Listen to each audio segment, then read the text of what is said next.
وہ قرآن جو غذا بھی ہے، دوا بھی ہے، شفا بھی ہے۔ وہ قرآن جو غذا بھی ہے، دوا بھی ہے، شفا بھی ہے، اسی سے ہوتی ہیں سب طے منازل ہائے عرفانی۔ حضرت صدر جلسہ معزز اور محترم علماء کرام، محترم بزرگوں اور دوستوں، نوجوانان ملت، اللہ کا بڑا کرم ہے، بڑا احسان ہے کہ اللہ تبارک تعالیٰ نے ہم سب کو مدرسہ حسینیہ قاسم العلوم کے اس عظیم الشان جلسے دستار بندی میں شریک ہونے کا موقع نصیب کیا۔ ابھی آپ کے سامنے 12 بچوں کی دستار بندی ہوئی ہے اور مدرسے کی خدمات کا بہترین نمونہ آپ کے سامنے آ گیا۔ مدرسے نے قوم کے بچوں کو، ہمارے نونہالوں کو کیسا سنوار دیا کہ ان کے سینے میں مدرسے کی برکت سے، مدرسے کے اساتذہ اور ذمہ داروں کی برکت سے وہ عظیم دولت ان کے سینے میں آ گئی ہے، جو دولت سب سے پہلے جناب رسول پاک صلی اللہ علیہ وسلم کے سینے میں آئی۔ اللہ تعالیٰ نے سب سے پہلے قرآن حضور کے سینے میں اتارا۔ فرق یہ ہوتا ہے، ہمارا حافظ رٹتا ہے، یاد کرتا ہے، تب اسے قرآن یاد ہوتا ہے۔ استاد لوگ بھی کہتے ہیں زور زور سے پڑھو۔ ہمارے استاد حافظ رحمت اللہ صاحب، اللہ ان کے قبر کو نور سے بھر دے، وہ تو کہتے تھے جھوم جھوم کے پڑھو اور خوب زور زور سے پڑھو۔ بعض ساتھی اتنا جھومتے تھے کہ پیچھے والا دامن سکڑ گیا تھا۔ لیکن رسول پاک صلی اللہ علیہ وسلم کو حضور کے استاد اللہ تبارک و تعالیٰ نے، حضور کا دنیا میں کوئی استاد نہیں ہے، حضور کو جو کچھ بھی سکھایا کس نے سکھایا؟ اللہ تعالیٰ نے سکھایا۔ تو حضور کے استاد اللہ تبارک تعالیٰ حضور سے کہتے ہیں لا تحرک بہ لسانک، آپ اپنی زبان کو ہلائیے مت، حرکت مت دیجیے، آپ یاد مت کیجیے۔ ان علینا جمعہ قرآن، ہمارے ذمے ہے قرآن آپ کے سینے میں جمع کر دینا۔ دوستو، یہ حضور کی خصوصیت ہے کہ اللہ تبارک تعالیٰ نے حضور کو رٹنے سے منع کر دیا۔ رٹیے مت، یاد مت کیجیے، آپ اس وقت یاد کرتے جب ہم یاد کرانے کی ذمہ داری نہ لیتے۔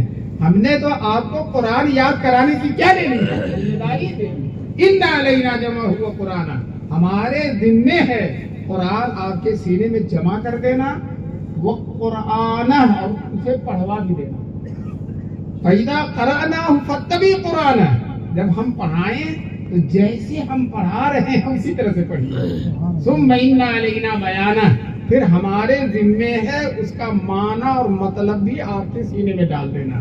تو گویا کہ قرآن کے حفظ کے بھی استاد حضور صلی اللہ علیہ وسلم کے اللہ تعالیٰ ہیں، قراءت کے بھی استاد اللہ تعالیٰ ہیں، اور تفسیر کے بھی استاد اللہ تعالیٰ ہیں۔ حضور کو حفظ کسی اور سے نہیں کرنا پڑا، قرآن کی قراءت کسی اور سے نہیں پڑھنی پڑی، اور اسی طرح سے قرآن کا معنی اور مطلب کسی اور سے سیکھنا نہیں پڑا۔ سب کچھ اللہ تبارک تعالیٰ نے حضور کو سکھا دیا۔ فرماتے ہیں حضور پاک صلی اللہ علیہ وسلم، علمنی ربی فاحسن تعلیمی، میرے اللہ نے مجھے سکھایا اور بہترین سکھایا۔ بتاؤ اللہ سے بڑھ کر کوئی سکھانے والا کون ہے؟ دوستو، حضور نے اللہ سے قرآن یاد کر کے پوری دنیا کے مسلمانوں کو قرآن یاد کرا دیا جناب رسول پاک۔ آج پوری دنیا میں سب سے زیادہ تعداد عیسائیوں کی ہے، بہت زیادہ تعداد ہے، بڑے بھاری ملک ہیں، ایٹم بم ان کے پاس ہے، کون سے مادی اسباب ہیں جو ان کے پاس نہیں ہیں، لیکن پوری دنیا عیسائیت میں سینکڑوں ملک ہیں عیسائیوں کے، ساری طاقتیں ہیں ان کے پاس، بڑے ہائی دماغ مانے جاتے ہیں، لیکن کسی ایک عیسائی، بچے، عورت، مرد، کسی کو بھی انجیل یاد نہیں ہے، کسی کو انجیل یاد نہیں ہے۔ یہودیوں کی تعداد بھی اچھی خاصی ہے، اور ان سے ظلم جتنا چاہو کرا لو، بم جتنا چاہو گروا لو، لیکن ایک بھی یہودی کو توریت یاد نہیں ہے۔ دوستو، حالانکہ توریت اور انجیل پتلی پتلی کتابیں ہیں، ہمارے ان بچوں کو دیں گے تو 2 مہینے میں یاد کر کے کنارے کر دیں گے، لیکن ان کو یاد نہیں ہے۔ کیوں؟ ان کو اللہ کی توفیق نہیں ملی۔ کہتے ہیں ڈھونڈنے والا ستاروں کی گزرگاہوں کو ڈھونڈنے والا ستاروں کی گزرگاہوں کو اپنے افکار کی دنیا میں سفر کر نہ سکا. خود اپنے بارے میں ان کو کچھ ہے نہیں، بڑی توانائی ہے، لیکن ان کو اپنی مذہبی کتاب یاد نہیں ہے. اور ہمارا حال یہ ہے الحمدللہ کہ چھوٹے چھوٹے بچے، وہ بچے جو ابھی شعور زندگی سے بھی آشنا نہیں ہوئے ہیں، چھوٹے چھوٹے بچے، بعض بچے تو ایسا لگتا ہے کہ پتہ نہیں جو ہے اس کو طہارت وغیرہ کا سلیقہ ہے بھی کہ نہیں ہے. اور ماشاءاللہ قرآن کا حافظ ایک چھوٹا سا بچہ، میں نے کہا ناظرہ پڑھ لیا، کہے گا ناظرہ میں پورا قرآن یاد کر چکا، پورا قرآن یاد کر چکا. یہ معجزہ ہے جناب رسول پاک صلی اللہ علیہ وسلم. چھوٹے چھوٹے بچے قرآن کے حافظ ہو رہے ہیں. دوستو کوئی 2.5 مہینے میں، 3 مہینے میں، 6 مہینے میں، 3 سال میں غبی سے غبی رہے گا تو 3.5 سال میں قرآن ضرور یاد کر لے گا. اور دوستو مسلم شریف کی روایت ہے، رسول پاک صلی اللہ علیہ وسلم سے اللہ تعالیٰ نے فرمایا اے نبی میں آپ کو ایسا قرآن دوں گا جس کو سویا ہوا بھی پڑھے گا اور جاگا ہوا بھی پڑھے گا، سویا ہوا بھی پڑھے گا اور جاگا ہوا بھی پڑھے گا. دنیا کی اور کتابیں سویا تو چھوڑو جاگا ہوا بھی نہیں پڑھتا ہے، اور قرآن جاگا ہوا بھی پڑھے گا اور سویا ہوا بھی پڑھے گا. حضور صلی اللہ علیہ وسلم سے اللہ تعالیٰ نے کہا، حدیث قدسی انتہائی صحیح حدیث ہے، مسلم شریف کی حدیث ہے، سویا ہوا بھی پڑھے گا اور جاگا ہوا بھی پڑھے گا. دوستو جاگا ہوا تو پڑھتے، ابھی یہ بچے آپ کے سامنے پڑھ رہے تھے کہ نہیں؟ اور پوری دنیا میں کتنا قرآن پڑھا جا رہا ہے. آسمان پر قرآن کی آواز جتنی پہنچ رہی ہے، کسی چیز کی آواز اتنی نہیں جا رہی تلاوت قرآن کرنے والوں. دوستو یہ تو جاگا ہوا ہے. سویا ہوا کا حال یہ ہے کہ جو قرآن کی زیادہ تلاوت کرتے ہیں، تلاوت کے عادی ہوتے ہیں، مشاق ہوتے ہیں، تو رات میں سوتے ہیں تب بھی قرآن پڑھتے رہتے ہیں، سوتے ہیں تب بھی قرآن پڑھتے رہتے ہیں. جو لوگ تلاوت بہت کرتے ہیں، اللہ ہم سب کو تلاوت کرنے کی توفیق نصیب فرمائے. تو رات میں جب ان کی نیند کھلتی ہے، بیدار ہوتے ہیں، تو زبان کو والتین والزیتون وطور سینین وہذا البلد الامین قرآن کی کوئی آیت جاری ہوتی ہے. ہمارے دارالعلوم دیوبند کے سابق محتمم حضرت حکیم الاسلام قاری طیب صاحب رحمۃ اللہ علیہ کے حالات میں لکھا ہے کہ نیند میں 9 پارہ پڑھ گئے، نیند میں 9 پارہ پڑھ گئے. دوستو سوئے ہوئے ہم 9 پارہ پڑھ گئے. یہ اللہ والے جاگنے کے لمحات تو ضائع نہیں کرتے، سونے کے لمحات بھی ضائع نہیں کرتے ہیں، سوتے رہتے ہیں اور قرآن کریم پڑھتے رہتے ہیں. دوستو اور بھی اللہ نے فرمایا اس قرآن کو کوئی پانی دھل نہیں سکتا اور کوئی آگ جلا نہیں سکتا، کوئی پانی دھل نہیں سکتا اور کوئی آگ جلا نہیں سکتی. دوستو سمندر میں بھی ڈال دو، سمندر خشک ہو جائے گی، لیکن قرآن کی سیاہی ختم ہونے والی نہیں ہے. اور قرآن کو جلا دو، قرآن جلنے والا نہیں ہے. اس کی 2 تشریح کی ہے کہ حافظ قرآن کو اگر آگ میں بھی ڈال دیا جائے گا تو وہ جلے گا نہیں. اور بعض لوگ کہتے ہیں کہ نہیں، اسی قرآن کو اگر آگ میں ڈال دیا جائے اور کسی چمڑے میں رکھ کر تو وہ نہیں جلے گا. لیکن یہ بات زیادہ مناسب نہیں ہے، اس لیے کہ ہندوستان میں جب انگریزوں کی حکومت ہو گئی تھی اور انگریزوں نے طے کر لیا تھا، برطانیہ کی پارلیمنٹ میں طے ہو گیا تھا کہ اگر ہندوستان میں انگریزی حکومت کو برقرار رہنا ہے تو قرآن کو ختم کرنا پڑے گا. قرآن بھی رہے اور ہم بھی رہے، یہ ہو نہیں سکتا. یا تو قرآن رہے گا یا تو ہم رہیں گے، تو ہمیں تو رہنا ہے، اس لیے قرآن کو ختم کر دو. چنانچہ وہاں تجویز منظور ہو گئی. ہندوستان میں ان کی حکومت کی باقاعدہ وزارت قائم ہو گئی قرآن ختم کرنے کے لیے، جلانے کے لیے. پورے ملک میں پولیس والے، فوج والے، حکومت کے کارندے گھوم گھوم کر گھروں میں، مسجدوں میں چھاپا ڈالتے تھے اور قرآن کے نسخوں کو اکٹھا کرتے تھے، اور پھر شام کو جب ڈھیر لگ جاتا تھا تو آگ لگا کر جلا دیتے تھے. کہتے ہیں نا کیا اس لیے تنکوں کو اکٹھا کیا ہم نے بن جائے گلستان تو کوئی آگ لگا دی. لیکن یہ انگریز قرآن کے نسخوں کو جلاتا تھا. دیوبند کے قریب پانی پت ہے، اور اس زمانے میں ہر گھر میں حافظ، اگر 10 بچے ہیں سب کے سب حافظ، بیوی بھی حافظ، شوہر بھی حافظ، پورے گھر کے سب لوگ حافظ ہوتے تھے. وہاں جو انگریز افسر قرآن جلانے کے لیے متعین تھا، ایک مسلمان نے اس کی دعوت کی. وہ آ گیا دعوت میں. جب دعوت کھا چکا تو مسلمان نے کہا اس انگریز افسر سے جو قرآن جلانے کے لیے متعین تھا اور روزانہ آگ لگاتا تھا کہ آپ، ہمارے یہاں دستور ہے جب کوئی معزز مہمان آتا ہے ہم اس کو قرآن سناتے ہیں، تم قرآن سنو گے؟ تو انگریز اپنی ٹوٹی پھوٹی اردو میں کہتا ہاں ہم سنے گا. ہاں ہم سنے گا. اس نے محلے کے چھوٹے چھوٹے اس طرح کے بچوں کو لا کر کھڑا کر لیا. یہ بچے ہیں سب حافظ ہیں، جس سے چاہو سن لو. وہ انگریز جانتا تھا کہ قرآن 30 پارے ہیں، اس سے کہا 20ویں پارہ سے پڑھو. اس نے اعوذ باللہ بسم اللہ کہہ فرفار فرفار فرفار پڑھنا شروع کیا. وہ بچہ پڑھتا جا رہا ہے اور انگریز پڑھتا جا رہا ہے کہ میں ہی قرآن جلا رہا ہوں اور میرے ہی سامنے قرآن دندناتے ہوئے پڑھا جا رہا ہے. تو وہ روب گاٹنے کے لیے کہتا ہے بچے تم غلط کہہ رہے ہو، بچے تم غلط پڑھ رہے ہو. بچہ سینہ تان کے کہتا چچا صحیح کر رہا ہوں، صحیح پڑھ رہا ہوں. دوسرا بچہ بول پڑا، تیسرا بچہ، سارے بچے ایک زبان ہو کے بول پڑے کہ چچا تم نے غلط ٹوکا ہے، یہ صحیح پڑھ رہا ہے. چچا کی تو حالت خراب ہو گئی.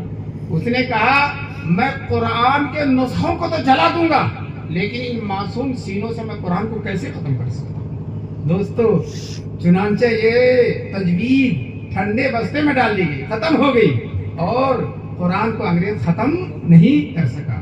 اور قرآن نے انگریز نے ایڑی چوٹی کا دور لگا دیا کہ ہندوستان سے اسلام کو ختم کر دے. لیکن دوستو میں آپ سے سوال کرتا ہوں، اسلام ختم ہوا یا انگریز ہی ختم ہوا؟ انگریز ہی ختم ہوا. یاد رکھو اسلام کو ختم کرنے والا اسلام کو ختم نہیں کر سکتا، اپنے ہی کو ختم کر لے گا، خود ہی وہ ختم ہو جائے گا. اسلام کی شان عجیب ہے دوستو. بہرحال میں یہ کہہ رہا تھا کہ چھوٹے چھوٹے بچے قرآن کے حافظ ہیں اور اتنی آسانی سے حافظ ہو جاتے ہیں. وہی بچے جب عربی پڑھتے ہیں تو بہت کسر مسر کرتے ہیں اور جو ہے ٹھیک سے نہیں پڑھتے، اور جب قرآن پڑھتے ہیں تو بہت چھوٹی عمر میں قرآن کے حافظ ہو جاتے ہیں، آسانی کے ساتھ حافظ ہو جاتے ہیں. اور بعض بچے ایسے ہیں ایک بیٹھک میں پورا قرآن سنا دیتے ہیں، ایک بیٹھک میں پورا قرآن سنا دیتے ہیں. یہ قرآن کریم کا معجزہ ہے، یہ ہمارے رسول پاک صلی اللہ علیہ وسلم کا معجزہ ہے. اور یاد رکھو قرآن جس طرح سے قیامت تک باقی رہے گا اور قرآن کو کوئی ختم نہیں کر سکتا، اسی طرح سے قرآن کے حفاظ بھی، قرآن کے قرہ بھی اور قرآن کے علماء بھی اور قرآن پر چلنے والے بھی انشاءاللہ قیامت تک باقی رہیں گے، ان کو کوئی ختم کرنے والا نہیں ہے. ہمارے حضور پاک صلی اللہ علیہ وسلم نے جب آخری حج کیا تھا، حجۃ الوداع جس کو کہتے ہیں، اور جس میں حضور نے 1 لاکھ کے مجمع میں 1 لاکھ صحابہ موجود تھے. اب بتاؤ اس مجمع کا کیا حال ہوگا جس میں 1 لاکھ صحابی ہو. ایک صحابی کی شان مسلم شریف کی اور بخاری شریف کی روایت ہے کہ حضور نے فرمایا میرے بعد ایک غزوہ ہوگا، جہاد ہوگا، اور اس میں پوچھا جائے گا کوئی صحابی ہے تو لوگ کہیں گے ہاں ایک صحابی ہے. حضور فرماتے ہیں اس ایک صحابی کی برکت سے پورے لشکر کو فتح نصیب ہو جائے، ایک صحابی. اور یہاں کتنے صحابی ہیں؟ 1 لاکھ. اور دعا کرنے والے سرور کونین صلی اللہ علیہ وسلم ہیں. حضور نے سب سے پہلے تو اونٹنی پر بیٹھ کر تقریر کی، چنانچہ خطبہ حجۃ الوداع بہت مشہور ہے اور اس دنیا میں جب سے دنیا بنی ہے اور جب تک رہے گی اس سے شاندار، اس سے اونچا کوئی خطبہ نہیں ہوا. مائک نہیں تھا، اونٹنی کی پیٹھ پر بیٹھ کر 1 لاکھ کا مجمع تھا اور حضور پاک صلی اللہ علیہ وسلم نے خطبہ دیا تھا. اور کہتے ہیں کہ سامنے والا جیسے سن رہا تھا دور والا بھی ویسے ہی سن رہا تھا. یہ معجزہ ہے جناب رسول پاک صلی اللہ علیہ وسلم. اس کے بعد خطبہ دینے کے بعد حضور صلی اللہ علیہ وسلم اونٹنی سے اترتے ہیں اور وہاں بیٹھ جاتے ہیں. سارے صحابہ حلقہ بگوش ہیں اور حضور دعا کرتے ہیں. اے اللہ، دعا کیا کر رہے ہیں؟ اے اللہ میری امت قیامت تک باقی رہے. عرفات میں دعا کر رہے ہیں، حضور دعا کر رہے ہیں، صحابہ کے مجمع میں دعا کر رہے ہیں. اور میں کہتا ہوں کہ جتنے فرشتے عرفات میں تھے اس سے کم ہی فرشتے آسمان میں رہے. سارے فرشتے اتر آئے ہیں. اور دوستو حضور نے دعا کی ہے اور صحابہ نے آمین کہا. صحابہ نے آمین کہا. اس دعا کے قبول نہ ہونے کا کوئی سوال ہی نہیں پیدا ہوتا. دعا کیا کی تھی حضور نے؟ اے اللہ میری امت قیامت تک باقی رہے. اے اللہ میری امت قیامت تک باقی رہے. کوئی ظالم و جابر، کوئی سرکش و خونخوار میری امت کو ختم نہ کر سکے، میری امت کو ختم نہ کر سکے. یہ دعا کی تھی. سارے صحابہ نے آمین کی. دعا کر کے فارغ ہوئے.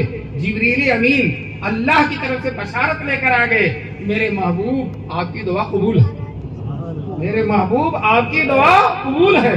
دوستو اس مقبول دعا کے بلبوتے پر میں کہتا ہوں اس دنیا میں، اس کائنات ارض و سما میں کوئی رہے یا نہ رہے، ہم تو انشاءاللہ قیامت تک رہیں گے. ہمارے سر پر مقبول دعا ہے جناب رسول پاک صلی اللہ علیہ وسلم. دوستو ہم بھی رہیں گے, یہ قرآن رہے گا, یہ بخاری اور مسلم رہیں گی, یہ دارالعلوم دیوبند رہے گا, یہ مظاہر العلوم سہارنپور رہے گا, یہ ندوۃ العلماء رہے گا, آپ کا یہ مدرسہ حسینیہ رہے گا. چپے چپے میں دین کی خدمت کرنے والے جو مدرسے انشاءاللہ وہ قیامت تک باقی رہیں گے. حالات آتے رہتے ہیں, حالات کے تھپیڑے انشاءاللہ مومن کا کچھ بگاڑنے والے نہیں. اگرچہ آزمائشیں آتی ہیں, حالات خطرناک ہوتے ہیں, لیکن یاد رکھو نتیجہ بالکل مومن کے حق میں ہوتا ہے. آخری نتیجہ مومن حضور نے مثال دے کر سمجھائی ہے کہ مومن کی مثال دھان کے, جو کے پتلے سے پودے کی طرح, ہرا سا پودا پتلا, ہوا چلتی ادھر گرتا ہے ادھر گرتا ہے, تھپیڑے آتے ہیں لیکن گرتے پڑتے کھڑا ہو جاتا ہے اور اس کو تنا پورا ہو جاتا ہے اور اس میں دانے آ جاتے ہیں اور کسان کاٹ کر اپنے گھر لے کر چلا جاتا ہے. بتاؤ وہ پودا منزل مقصود تک پہنچ گئے, حضور کی مثال ہے. اور کہا اللہ کے دشمنوں کی مثال صنوبر کے درخت کی طرح, برگد کے درخت کی طرح ہے کہ ہوا اسے ہلاتی نہیں ہے لیکن جب اکھڑتا ہے تو جڑ سے اکھڑ جاتا ہے. حضور نے فرمایا فَقُطِعَ دَابِرُ الَّذِينَ ظَلَمُوا وَالْحَمْدُ لِلَّهِ رَبِّ الْعَالَمِينَ. ظالموں کی جڑ ختم ہو گئی, اللہ کا لاکھ لاکھ شکر ہے. اس لیے اہل ایمان کو, اہل قرآن کو بالکل مطمئن ہونا چاہیے. میں ان 12 بچوں کو جو قرآن کے حافظ ہوئے ہیں, یہ 12 بچے اتفاق سے بنو اسرائیل کے 12 قبیلے تھے جن کو دریائے نیل میں راستہ مل گیا. اس سے ایک طرح کی مناسبت ہے ان بچوں کو. ماشاءاللہ ان بچوں کو بھی انشاءاللہ آگے راستہ ملے گا. اور یہ جس طرح سے حافظ ہوئے ہیں انشاءاللہ یہ عالم بھی ہوں گے. میں ان کے والدین سے, باپ سے یہاں موجود ہیں بہت سے بچوں کے بعد, یا ان کے اجزاء, میں ان سے درخواست کرتا ہوں جس طرح سے آپ نے اپنے بیٹے کے سینے میں قرآن ڈال دیا ہے انشاءاللہ طے کریں کہ قرآن کا معنی اور مطلب بھی ان کے سینے میں ڈال دیں. اور یہ معنی اور مطلب ہوگا عربی مدرسوں میں پڑھنے سے, دارالعلوم دیوبند میں پڑھنے سے, اور جو ہے اور بھی جو بڑے بڑے مدرسے ہیں وہاں بھیجیے اور طے کر لیجیے کہ انشاءاللہ ہم اپنے بیٹوں کو کیا بنائیں گے, عالم. اور یاد رکھو بہت سے لوگ ڈرتے ہیں مولوی ہو جائے گا تو کھائے گا کہاں سے. مولوی ڈرتا ہے کہ کتنا کھاؤں, مولوی یہ ڈرتا ہے کہ کتنا چاہتے ہیں, اللہ کی نمازشیں کرتے ہیں, اتنے لطف و کرم کے بارے. تنخواہ 1200 روپیہ, 12,000 روپیہ, 10,000 روپیہ, اور 1.5 لاکھ پانے والے وہ کھا نہیں سکتے جو اللہ ان مولویوں کو کھلائے. جی ہے, بالکل صحیح کہتا ہوں آپ سے. آپ بھی بڑے شوق سے جب مولانا کوئی آتا ہے تو شاندار دعوت کرتے ہیں اور چاہتے ہیں مولانا زیادہ سے زیادہ کھا لیں. دوستو یہ اللہ کی طرف سے اللہ کے مقبول بندوں کی مقبولیت ہے. دوستو میں سچ کہتا ہوں کہ 1.5 لاکھ تنخواہ پانے والے, ایک مہمان آ جاتا ہے تو کہتے ہیں ڈسٹرب ہو گیا, معاف کیجیے, وہ کہتے ہیں ڈسٹرب ہو گیا. اور مولوی کا حال یہ ہے کہ انتظار کرتا رہتا ہے مولانا آئیں اور کوئی عالم آئے, مولوی انتظار کرتا ہے مہمان آئے اور ان کے ساتھ بیٹھ کر کھائیں. وہ شان خلیلی اپنے اندر رکھتا ہے. چنانچہ کسی نے کہا ہے نہیں مہمان تو فاقہ ہے خلیل اللہ کے گھر میں, نہیں مہمان تو فاقہ ہے. تو کوئی مولوی تنہا نہیں کھاتا, 2-4 آدمی ساتھ رہتے ہیں. دارالعلوم دیوبند کے سابق شیخ الحدیث شیخ الاسلام والمسلمین حضرت مولانا حسین احمد مدنی رحمۃ اللہ علیہ. دوستو تنخواہ 500 روپیے تھی لیکن 50 مہمان اوسطاً روزانہ کھاتے تھے. ان کے دسترخوان پر 50 مہمان کھاتے تھے. بلکہ دیوبند کا کوئی ہے نہیں اس لیے کہنے میں کوئی حرج بھی نہیں ہے. شہریوں کے بھی مہمان آتے تھے تو لا کر حضرت جی کے دسترخوان پر بیٹھاتے تھے اور حضرت تو مہمان کو تلاش کرتے رہتے تھے. بہت خوش ہوتے تھے, جو نہیں کھاتا اس سے ناراض ہوتے تھے, جو کھاتا تھا اس سے خوش ہوتے تھے. دوستو 50 مہمان روزانہ کھاتے تھے. تنخواہ کتنی تھی؟ 500. اور کھانا کتنا لذیذ. بظاہر کھانا تو معمولی ہے, روٹی ہے اور پتلا سالن, پتلا شوربہ ہے, لیکن اتنی لذت. ابھی دارالعلوم دیوبند میں محدث ہیں حضرت مولانا نعمت اللہ, اللہ تعالیٰ ان کی عمر میں برکت نصیب فرمائے. وہ شیخ الاسلام کے شاگرد ہیں. وہ کہتے ہیں طالب علمی کے زمانے میں جب میں پڑھتا تھا تو حضرت شیخ الاسلام کے دسترخوان پر میں نے وہی پتلا سالن اور روٹی کھائی. پھر کہتے ہیں کہ اس کے بعد بادشاہوں کی بھی دعوت کھائی, حکمرانوں کی بھی, رئیسوں اور نوابوں کی بھی دعوت کھائی, لیکن اس مرد قلندر کے دسترخوان پر جو لذت تھی وہ کہیں نہیں ملی. کیوں؟ یہ لذت تقویٰ کی لذت ہے, دینداری کی لذت ہے, للہیت کی لذت ہے, رزق حلال کی لذت ہے, تقویٰ اور طہارت کی لذت ہے. ہے دوستو، یہ لذت تو انہی علماؤں کو ملے گی، ان کے علاوہ کسی کو ملنے والی نہیں ہے. یا ان کے نقش قدم پر چلے، ان کے طریقے پر چلے. دوستو آج کل لوگ جو ہے جو دینی سمجھ نہیں رکھتے، مولویوں کو یہ ہے فلاں ہے فلاں ہے فلاں ہے. میں کہتا ہوں تم سے کان کھول کے سن لو، اگر مولوی نہ ہوتا تو یہ 12 بچے حافظ ہوتے؟ یہ ہوتے؟ یا مولوی نہ ہوتا تو کیا قرآن محفوظ ہوتا؟ آج الحمدللہ دین اسلام عقیدہ اہل سنت والجماعت کا اور رسول پاک صلی اللہ علیہ وسلم کا لائحہ اور طریقہ آج پوری شان کے ساتھ اس ملک میں زندہ ہے اور پوری دنیا میں زندہ ہے. حالات کے تھپیڑوں کے باوجود صحیح دین جو آج سے 1400 سال پہلے مکہ اور مدینے کی گلیوں میں حضور نے بتایا تھا، وہی دین آج صحیح شکل میں موجود ہے. یہ کس کا کارنامہ ہے؟ علماء ربانیین کا ہی کارنامہ ہے، علماء ہی کی برکت ہے. حضور صلی اللہ علیہ وسلم فرماتے ہیں میدان محشر میں 3 ہی لوگ سفارش کریں گے اور کوئی نہیں کرے گا. نمبر 1 انبیاء سفارش کریں گے، انبیاء جتنے ہیں سب سفارش کریں گے. اس کے بعد علماء کریں گے. تیسرے نمبر پر شہداء کریں گے. دوسرے نمبر پر سفارش کرنے والے کون ہوں گے؟ علماء.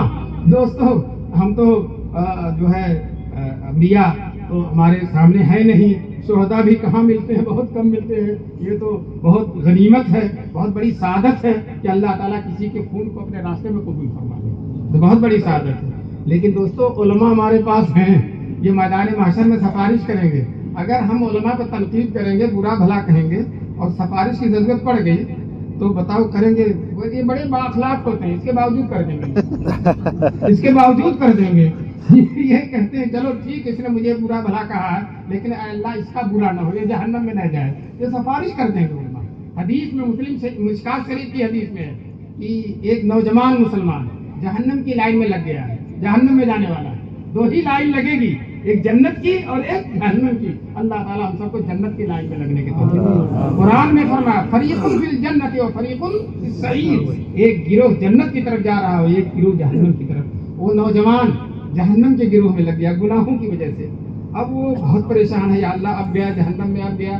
تب تک دیکھے گا کہ وہ جنت کی لائن میں ایک اللہ والے لگے ہوئے ہیں. وہ پہچان جائے گا کہ یہ وہی مولانا صاحب ہیں جن کو میں نے 1 لوٹا پانی دیا تھا. پانی وضو کے لیے پانی نہیں مل رہا تھا، میں نے 1 لوٹا پانی دے دیا تھا. تو لائن توڑ کر آئے گا دھیرے سے اور کہے گا حضرت مجھے پہچان رہے؟ مولانا صاحب کہیں گے میں تو نہیں پہچان رہا ہوں. کہیں گے حضرت وہ فلاں جگہ آپ کو وضو کے لیے پانی کی ضرورت تھی، نہیں مل رہا تھا، میں نے دیا تھا. ہاں یاد آیا کسی نوجوان نے دیا تھا پانی. وہ میں ہوں حضرت، وہ میں ہی ہوں، میں نے ہی پانی دیا تھا. اب مجھے جہنم کی لائن میں لگا دیا گیا. آپ بارگاہ خداوندی میں میری سفارش کر دیجیے. وہ عالم اللہ کے حضور حاضری دیں گے اور کہیں گے بار الہ اس نوجوان نے مجھے وضو کے لیے پانی دیا تھا، آج جہنم میں جا رہا ہے، اس کے سلسلے میں میری سفارش قبول فرما دیجیے. چنانچہ اس عالم کی سفارش سے وہ جہنم کی لائن میں لگا ہوا انشاءاللہ جنت میں کی لائن میں لگ جائے گا. یہ علماء آج اس گئے گزرے زمانے میں جب دین بیداری کا ماحول ہے، ارتداد کی لہر دوڑ رہی، بچے بچیاں مرتد ہو کر غیروں کے ساتھ جا رہی ہیں، اس حالت میں ایمان کا چراغ اگر جلائے ہوئے ہیں تو یہ علماء ہی ہیں، یہ علماء ہی ہیں. دوستو یہ نہ جھکتے ہیں، نہ دبتے ہیں، نہ ڈرتے ہیں. قرآن میں ما ضعفوا وما استکانوا واللہ یحب الصابرین پر یہ عمل پیرا ہے. آج آپ کو معلوم ہے کتنے خطرناک حالات میں مدارس چلائے جا رہے ہیں. آسان نہیں ہے مدارس چلانا، بڑی حالات بڑے خطرناک ہیں، لیکن اس کے باوجود ان اللہ کے بندوں نے یہ اللہ نے ان کو کھڑا کر دیا. ان کے سر پر اللہ کا دست رحمت ہے اور انشاءاللہ یہ دین کی خدمت پہلے بھی کر رہے تھے، آج بھی کریں گے اور قیامت تک کرتے رہیں گے. آپ کو معلوم ہے جب انگریز آیا ہندوستان میں تو اس نے طے کر دیا تھا کہ ہم کو ہندوستان سے اسلام کو ختم کر دینا. اور لارڈ میکالے جو انگریزوں کا وزیر تعلیم تھا، جو انگریز تعلیمی پالیسی لائے تھے، آج کل بھی تعلیمی پالیسی آ رہی، انگریز بھی لائے تھے، وہ بھی چلے گئے، پالیسی بھی چلی گئی. تو لارڈ میکالے نے اعلان کر دیا تھا ہم ایسے ہندوستانی بنائیں گے جو صورت و شکل کے اعتبار سے ہندوستانی ہوں گے اور ذہن و دماغ کے اعتبار سے انگریز ہو جائیں گے. ہم ہندوستانیوں کو انگریز بنا دیں گے.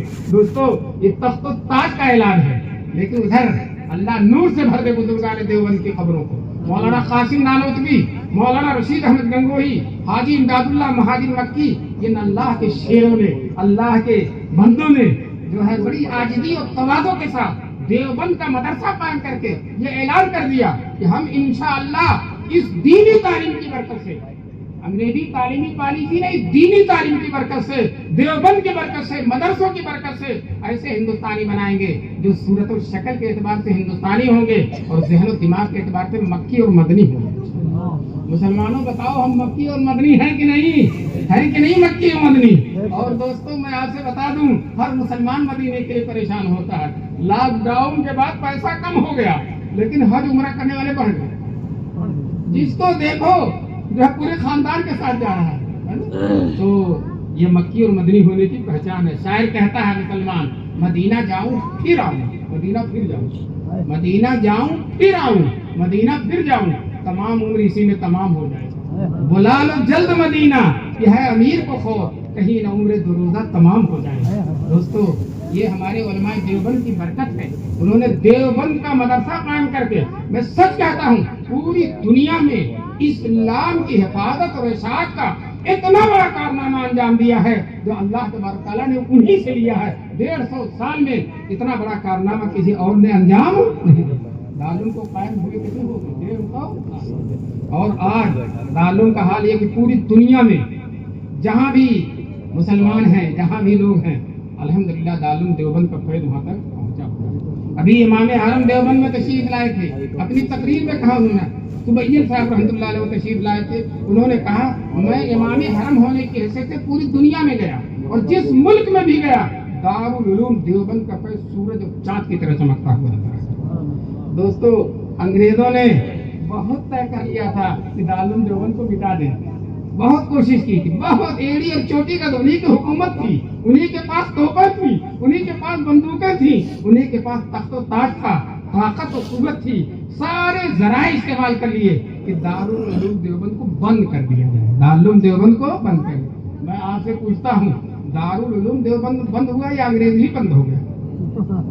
انگریز ہی بند ہو گیا، اور دارالعلوم ہے اور رہا ہے اور انشاءاللہ اللہ تبارک تعالیٰ یہ دارالعلوم کے نقش قدم پر چلنے والے مدرسے ہیں۔ چنانچہ مدرسے میں دارالعلوم دیوبند کے 2 بزرگوں کا نام ہے، مدرسہ حسینیہ شیخ الاسلام مولانا حسین احمد مدنی اور قاسم العلوم حضرت مولانا قاسم احمد مدنی۔ ایک ہی نام رہ گیا ہے شیخ الہند مولانا محمود حسن صاحب کا۔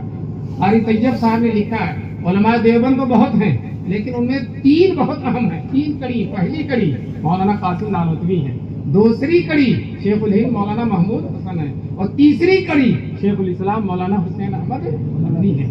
دوستو ایسے لوگ پیدا ہوئے ہیں، ایسے لوگ پیدا ہوئے کہ دنیا حیران ہے کہ اس غربت اسلام کے زمانے میں ایسے لوگ، اور آج بھی الحمدللہ پیدا ہو رہے ہیں۔ ہر سال دارالعلوم دیوبند 1200 1300 1500 عالم پیدا کرتا ہے ہر سال، اور ایک عالم کسی علاقے میں جاتا ہے الحمدللہ دین کی فضا پیدا کر دیتا ہے، دین کی بہار پیدا کر دیتا ہے۔ دوستو بتاؤ یہ حالات اتنے ہیں اور پریشانیاں اتنی ہیں، لیکن کیا ہمارا کام بند ہوا؟ حافظ ہونا بند ہوا؟ لاک ڈاؤن میں سب چیز بند، ٹرین بند، جہاز بند، جو کاروبار بند، دفاتر بند، آفس بند، لیکن الحمدللہ حافظ ہونا بند نہیں۔ مدرسہ بند ہوا، مسجد میں آ گئے، مسجد میں جب ہی نہیں آنے دے رہے ہیں تو گھر میں بیٹھ گئے۔ کہاں بیٹھ گئے تھے؟ رنگ جو ظرف اٹھا لیں وہی پیمانہ بنے، جس جگہ بیٹھ کے پی لے وہی میخانہ بنے، جس جگہ بیٹھ کے پی لے وہی میخانہ بنے۔ دوستو مسجدوں میں گھروں میں بیٹھ کے پڑھنے لگے، اور لاک ڈاؤن شروع ہوتے اور ختم ہوتے ہوتے کم سے کم 10-15 ہزار بچے قرآن کے حافظ ہو گئے۔ بتاؤ میں ان کو لاک ڈاؤن ہی حافظ کہتا ہوں۔ لاک ڈاؤن میں تو جب لاک ڈاؤن میں ہمارا کام نہیں بند ہوا تو انشاءاللہ بند ہونے والا نہیں ہے۔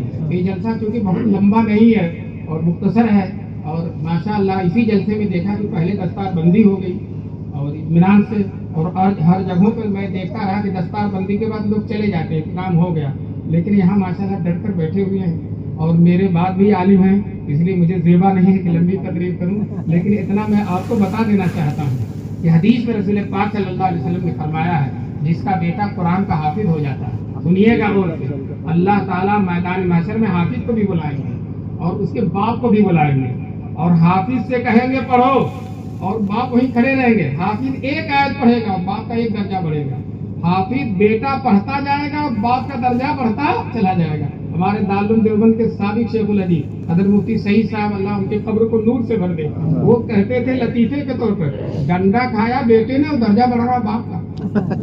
کیوں؟ یہ حافظ آسانی سے نہیں ہوتے ہیں. یہ فجر سے 1 گھنٹہ پہلے موٹے موٹے صحت مند لوگ سوئے رہتے ہیں, اور یہ دبلے پتلے چھوٹے چھوٹے بچے فجر سے 1 گھنٹہ پہلے اٹھ کر جو ہے یاد کرتے ہیں.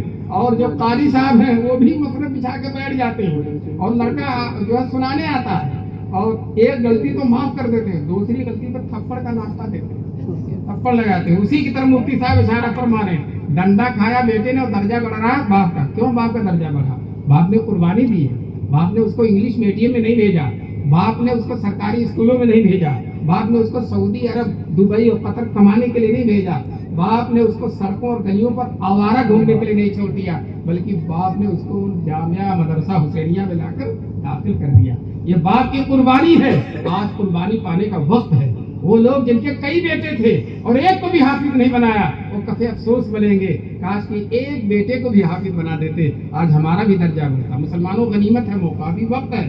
آپ کے بیٹے اگر بڑے ہو گئے, پوتے ہیں, نواسے ہیں, آپ اپنے گھر میں ایک حافظ ضرور بنائیں گے.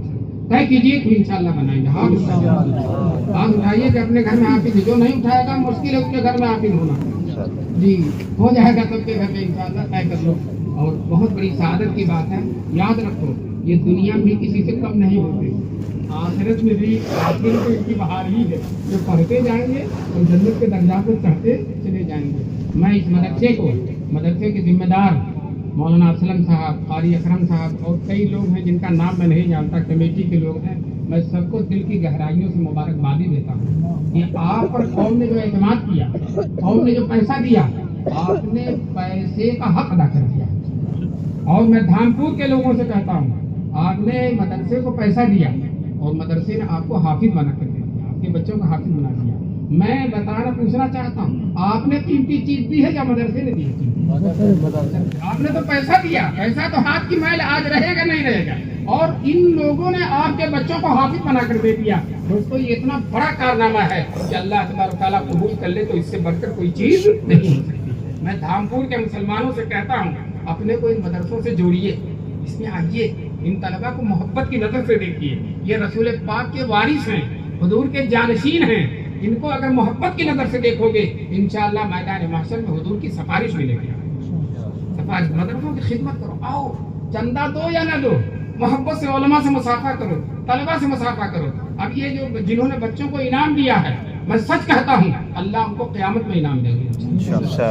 اور جن لوگوں نے مدرسے کی خدمت کی ہے, ان کے پیسے کی برکت سے یہ 12 بچے حافظ ہوئے ہیں. انشاءاللہ یہ بچے ان کے لیے صدقہ جاریہ بنے گے. ان کا پیسہ ان پر لگا, کھایا, اور جو ہے کمرے میں رہے, استادوں نے پڑھایا, اور ہر طرح سے ان پر صرف ہوا, اور اس کے نتیجے میں بچے حافظ ہو گئے. انشاءاللہ ثم انشاءاللہ اس کا صلہ آپ کو مرنے کے بعد ملے گا. اور طے کر لو کہ انشاءاللہ اپنے بیٹے کو حافظ بناؤ گے. ایک واقعہ سنا کر بات کو ختم کرتا ہوں. جلال الدین سیوطی رحمۃ اللہ علیہ نے لکھا ہے, ایک لڑکا حافظ قرآن تھا. اپنی اماں کے فوٹو وغیرہ تو بند کرتے ہیں, ایک اپنی اماں کی قبر پر جا کر روزانہ قرآن پڑھتا تھا. کون قرآن پڑھے گا؟ حافظ ہی تو پڑھے گا. ABCD والا تو نہیں پڑھے گا نا قرآن, یا حافظ ہی پڑھے گا. تو جا کر روزانہ قرآن پڑھتا تھا. ایک دن اماں خواب میں آئی, اور خواب میں آ کر اماں نے کہا, میرے بیٹے لاڈلے نور نظر, جب تو میرے قبر پر آیا کر, آتے ہی قرآن نہ پڑھا کر, 1-2 منٹ رک جایا کر, تب قرآن پڑھا کر. بیٹا حافظ عالم بڑے تیز ہوتے ہیں, قرآن نصیبے میں ہوتا ہے, بڑے تیز. اس نے خواب ہی میں سوال کیا, اماں ایسا کیوں؟ آپ کی قبر پر آ کے میں تھوڑی دیر رک جاؤں پھر پڑھوں, ایسا کیوں؟ تو ماں نے کہا, بیٹے جب تو میری قبر پر آتا ہے اور آتے ہی قرآن پڑھنا شروع کر دیتا ہے, تیرے منہ سے لے کر میری قبر تک اتنا نور ہوتا ہے کہ اس نور کی فراوانی میں تیرا چہرہ نہیں دیکھتا. دوستو یہ نور کون دے گا؟ یہی عالم اور حافظ دیں گے انشاءاللہ, یہی علماء دیں گے. اللہ تبارک تعالیٰ ہم سب کو اس حقیقی نور سے لذت آشنا ہونے کی توفیق نصیب فرمائے. وآخر دعوانا ان الحمدللہ رب العالمین.